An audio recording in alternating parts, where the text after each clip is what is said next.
reason why I organized high school sport is that I was, athletically minded, and I was not an athlete, but I was interested in athletics.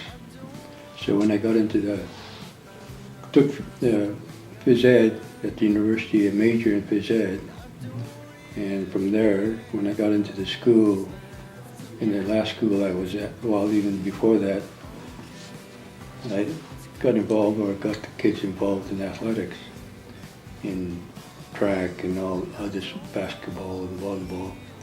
And when I got into the high school, where I finished my teaching there, well, that's where I started and got involved with the association. There was I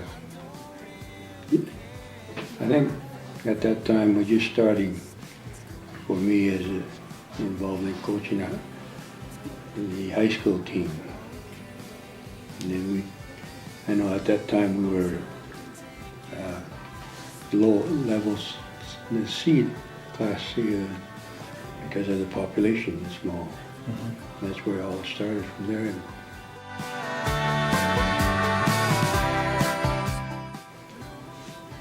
I have no idea really, to tell the truth. I just did the best I could with, when the opportunity arose, I just went at it and did the best I could, and that was it. I mean, I guess I have no idea other than that's something I never know. You don't expect. I do my job and do the best I can, and even getting the school named, the gymnasium wing named after me, something I never thought it would happen. At one time I thought about it, and then the moment that thought just disappeared, and that was it. And I never thought until I found out it was going to happen.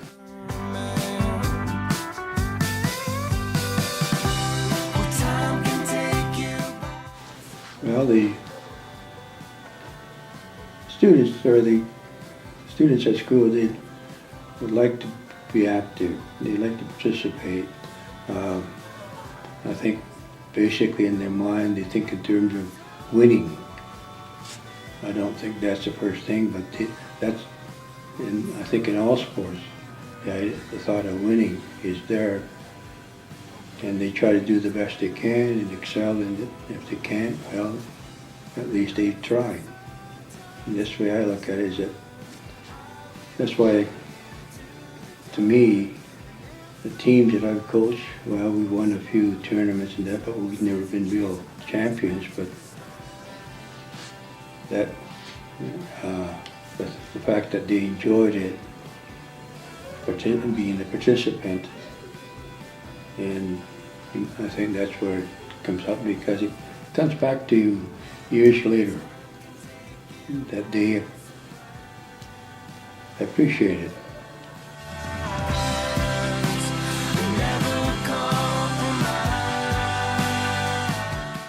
I would hope that the people that are involved in the coaching at the schools, or even people that are involved with the association, they will gain the fact that,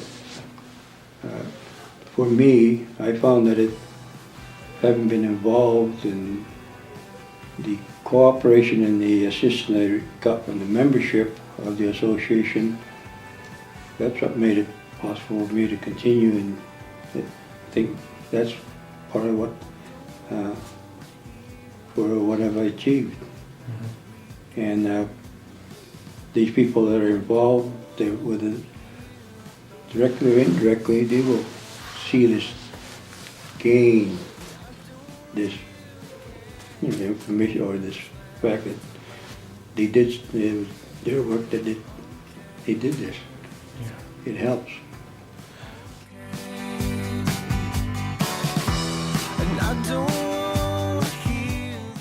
I feel somewhat humble because when I look back at those that received at the inaugural of the Hall of Fame, when I see those people, many of them I knew personally, that to me I've done no more or no less, probably less then what they did to begin this association. In fact, there's one of them was a former, one of my high school teacher was in it, Jim Blumel. And then